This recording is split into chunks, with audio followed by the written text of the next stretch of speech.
I went to a review of a book written by Dan McClellan, Dr. Dan McClellan. He is, he's actually quite famous as a TikToker. And he actually referenced that in his, he was responding. It was basically review. You had several people, scholars who were giving reactions to his book, which is about, I forget what it's called. Nelson, if you can Google it, it's like The Nature of YHWH, which he pronounces as Adonai, or something like that.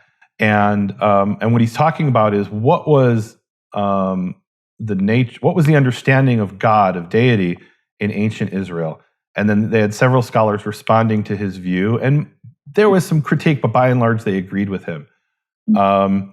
And what I found so interesting was the reaction of one of the response of the critics. I forget her name. Actually, I never knew her name. I'll be honest. So I'm sure she said it at the beginning, but I didn't know a lot of these folks who were speaking. And she said that what she's looking for when she studies the religion of ancient Israel is whatever the biblical text was opposed to, that was the original religion of ancient Israel. And I thought, wow, she said the quiet part out loud, because that is the approach that a lot of particularly critical scholars of so-called higher criticism of the Old Testament. And look, I deal with what's called lower criticism, and it's called lower because it's lower on the page. Not that it's lower in importance, but textual criticism. But the people who are trying to figure out how the biblical text was written in the first place, she explained her starting approach, or what she's really interested in, I should say, is what was Isaiah opposed to? That must have been the folk religion, the original religion, even the official religion of ancient Israel. What was Jeremiah opposed to? That was the religion of ancient Israel. And I thought that was such an interesting way to explain it. Okay, what did you find the name of the book, Nelson? I think so. The one that comes up most recently is, and I'm going to pronounce it Yahweh just because I think but he says Adonai actually. Oh, okay. He pronounces that Adonai. Yeah. So it's Adonai's divine images, a cognitive approach. Okay. Oh yeah, and a lot of it was the cognitive approach, which I don't know that we need to get into. But I thought her comment was so interesting that if Deuteronomy is telling you to cut down the Asherah poles, that's because Asherah was the original religion of ancient Israel, and YHWH, Adonai, Yahweh, however you pronounce it, had a consort, which in a sense is correct, but is that the original religion of ancient Israel, or was that a corruption of the religion of ancient Israel? And then it depends, do you believe the prophets, as we have them, were inventing a new religion and coming out to oppose an existing religion? Or were they the official, original, and official is an interesting word, because if you went to the court of King Manasseh, even according to the Tanakh, yes, Asherah was the wife of God. And if you didn't believe that, you'd be executed for heresy, right? Or if you didn't bring the sacrifices, maybe, I don't know. Now I'm making stuff up, right? I don't know if they actually execute people for heresy. I don't know if they had that concept, right? But definitely, it talks about in the time of Josiah, they were taking all these idols out of the temple. So her approach, and I forget her name, I apologize to her. We should try to find out, Nelson, and interview her. Her approach is, no, that Josiah is making up a new thing. Before that, all the ancient Israelites worshipped in that way, and Josiah is inventing a new approach. So I'll let you guys discuss. Gosh, I have thoughts, but I don't want to hog the conversation. No, please. We want to hear what you have to say. Well, my first thought is how strikingly that uncovers the preconceptions and the pre-understanding that you're bringing to the table. So, and I'll explain what I mean. If you are willing to accept let's call it a hypothesis for now, that God really did appear to a bunch of quondam slaves at Mount Sinai, and really did enter into a special relationship there, and really did reveal something of his nature and etc., then, to my mind, that pretty decisively answers the question: okay, what is the original or authoritative religion of Israel going to look like? And so, for somebody to be willing to entertain different understandings of what the official religion or popular religion or whatever, it suggests to me that there is a kind of default assumption. Okay, we're assuming there was no Sinai, or we're assuming that if there was a Sinai, it doesn't. What we have in the biblical text isn't a faithful reflection of what was spoken there, and therefore all that we're left with is this kind of historical soup from which we need to kind of drag out the various ingredients as best we can from inscriptions, or from reading between the lines of the biblical text itself, or from archaeological remains, etc. So I think, if I've understood correctly, that's quite a nice demonstration of how this whole business of biblical criticism actually depends a huge amount on on your pre-understanding that you actually bring to the text before you start reading it. I'll pause there. I think they would openly say that. I don't think that's something they're hiding. Meaning, if I'm going to put words now into the mouth of the lady whose name I can't remember, which is always a dangerous thing, because maybe I'm wrong. But I think she would say, well, that's the approach of a conservative apologist, to say that God actually revealed himself at Mount Sinai, and we have to, as historians, assume that that's not the case, and that was all made up later.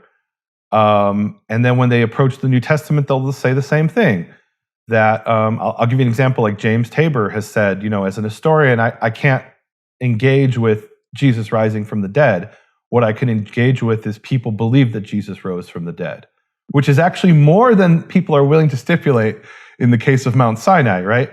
And I agree with the statement in the sense that, as critical historians, I don't know that we can say that.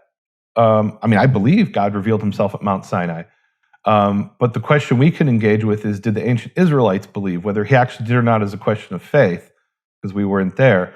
But did the ancient Israelites believe that? And I think these folks would say, no, that was, that's like about saying, that they look at that as like legends about King Arthur, that they were made up hundreds of years later. And I think you're absolutely right, Kim. It shows their starting preconceptions, and I'll even use the word bias. And I don't have a problem with them having a bias, because I have a bias when I study Islam. I don't believe the angel Jibril revealed himself in a cave to Muhammad, but I also believe that Muhammad's disciples believed that the angel Gabriel revealed himself, and maybe Muhammad himself believed that even. And so here we have to, I think, distinguish between faith and what we can talk about as critical historians. They definitely have. So here's the problem I have with their approach. I think they would say they don't have a bias, and we do. And I think we should acknowledge everybody has some sort of a bias, right? My starting assumption is that God did have this covenant with Israel. Yeah. I think acknowledging that we all have biases is very important, rather than sort of lobbing it like a brick over the fence to explain why they're wrong. It's because they're biased. We all have biases. We all start from a particular place. But I think what it does sometimes make me want to think is, well, I want to listen to what you say, because I can see that you're a good scholar. I can see that you're going back to evidence. I can see that you're doing your work carefully. But equally, if at any point you say, therefore you are wrong for believing X, Y, and Z, I want to say, well, really? If I started from your set of assumptions, maybe, but why should I start from your set of assumptions? What if I have other good reasons for thinking that there really was a revelation at Sinai? Then already we've started from very different places, and so we're going to interpret the evidence differently. So it gives me a kind of caution before I get too worried about some of the some of the things that I hear getting said. Yeah, from my faith perspective. To me, this is this sort of missed opportunity. If you believe what the prophets say, then the Israelites were influenced by the Canaanite religion, and so if we want to understand that Canaanite religion, and let's say you went to the average house in, I don't know, the northern in Samaria, somewhere in the year 850 BCE, and you said, okay, what is it you believe? How do you practice your faith? I think they probably might not be too far off on their conclusions. In some ways not. But then the question is, how do we explain that? How did that come to be? And if you asked one of their priests in those days, they might actually agree with Dan McClellan and say, no, this is the original religion, and those people down south and that pesky prophet Hosea, he is coming to destroy our ancient faith. And we are the conservatives who are preserving the religion of our ancestors that goes back to Moses. Right? That's the whole point of Judges, of that story of Jonathan, the son of Gershom, the son of Manasseh, or apparently Moshe, is that it seems that the people at these high places had a chain of tradition that brought their faith, claimed their faith went back to Moses. And the prophets we have in our Bible disagree with them. So most of them anyway. Some of them don't really refer to that necessarily, but most of the prophets seem to disagree with them. Maybe all of them. Sure. I wish I'd been at the session. It sounds very interesting. I certainly think that examining ancient Near Eastern sources, examining the epigraphic evidence that we've, etc., is very, very informative. I don't have a problem at all with saying that some of the images that we see in Scripture are taken from ancient Near Eastern mythology, ancient Near Eastern ways of understanding the world. In fact, to my mind, when you look at the comparative data, it seems blindingly obvious. But that I don't have a problem with that at all. How else?